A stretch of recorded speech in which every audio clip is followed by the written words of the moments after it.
Hi friends, ఈరోజు పప్పు బీరకాయ వండిపోతున్నాను ఫ్రెండ్స్. బీరకాయలు బాగున్నాయి కదా. కూర వండితే ఒక పూటకే వస్తుంది. అదే పప్పు వేసి వండామనుకో 2 పూటలు తినవచ్చు ఫ్రెండ్స్. ఒక 3 టమాటాలు, 3 బీరకాయలు, ఒక ఉల్లిపాయ, పచ్చిమిర్చి 4-5 వేస్తున్నాను ఫ్రెండ్స్. ఇవన్నీ కట్ చేసుకొని పప్పు కడుక్కొని పొయ్యి మీద పెట్టేసి 3 విజిల్స్ వస్తే పప్పు రెడీ అయిపోతుంది ఫ్రెండ్స్. సింపుల్గా అయిపోతుంది. నేను ఇవన్నీ కట్ చేసుకొని పప్పు కడిగేసుకొని పక్కన పెట్టుకున్నాక కట్ చేస్తాను ఫ్రెండ్స్. ఈలోగా పప్పు కూడా నానుతుంది.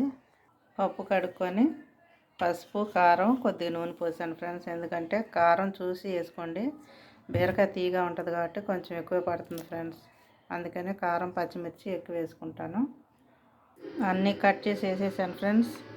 చింతపండు కూడా వేసేసి కొంచెం 3 విజిల్స్ పెట్టేద్దాం. స్టవ్ వెలిగించి పెట్టేశాను ఫ్రెండ్స్. 3 విజిల్స్ వచ్చాక ఆపేస్తాను. ఇది 3వ విజిల్స్ ఫ్రెండ్స్, ఆపేస్తాను.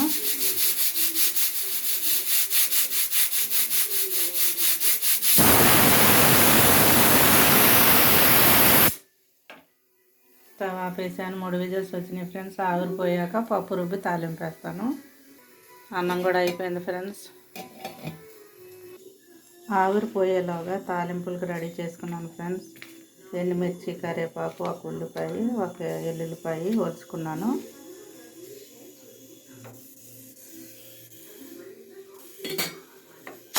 ఇంకా కొంచెం ఉంది ఫ్రెండ్స్. ఈలోగా ఎల్లుల్లిపాయలను కొట్టి ఉంచుకుంటాను. పోయిద్ది ఆవిరి, అప్పుడు చూపిస్తాను ఫ్రెండ్స్. మూత తీసాను ఫ్రెండ్స్. కొంచెం సరిపడా ఉప్పు వేసుకొని రుబ్బేసుకుందాము. ఈలోగా తాలింపుకు నూనె పెట్టుకున్నాను. ముందుగా తాలింపు గింజలు వేసేద్దాం ఫ్రెండ్స్. జీలకర్ర, తాలింపులు, ఎల్లుల్లిపాయలు, ఎండుమిర్చి, కరివేపాకు, ఉల్లిపాయ కూడా మొత్తం వేగిన దాకా కలుపుకున్నాం ఫ్రెండ్స్. కొంచెం ఉప్పు వేసి పప్పు రుబ్బుకోవాలి. బీరకాయ తాలింపు వేసుకున్నా, పాలు పోసి వండుకున్నా. 1/2 కిలో అయితే ఒక్కరికే వస్తుంది ఫ్రెండ్స్. కిలో అయితే 2 తినవచ్చు. అదే 4 తినాలంటే ఇలా పప్పులో వేసుకోవాలి ఫ్రెండ్స్. పప్పులో వేస్తే 4 కుటుంబం మొత్తం తినవచ్చు.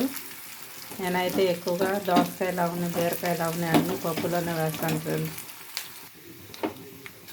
తాలింపు వేసిపోయింది ఫ్రెండ్స్. కొంచెం ఇంగువ వేసుకుందాం.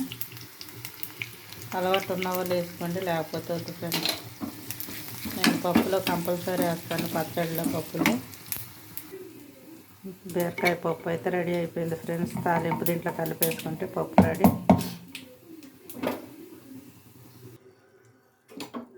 బీరకాయ పప్పు రెడీ ఫ్రెండ్స్. తాలింపు అయితే వేసేసాను. కలిపేసుకొని అప్పడాలు కానీ, వడియాలు కానీ, మామిడికాయ పచ్చడి కానీ కలుపుకొని తింటే చాలా బాగుంటుంది ఫ్రెండ్స్.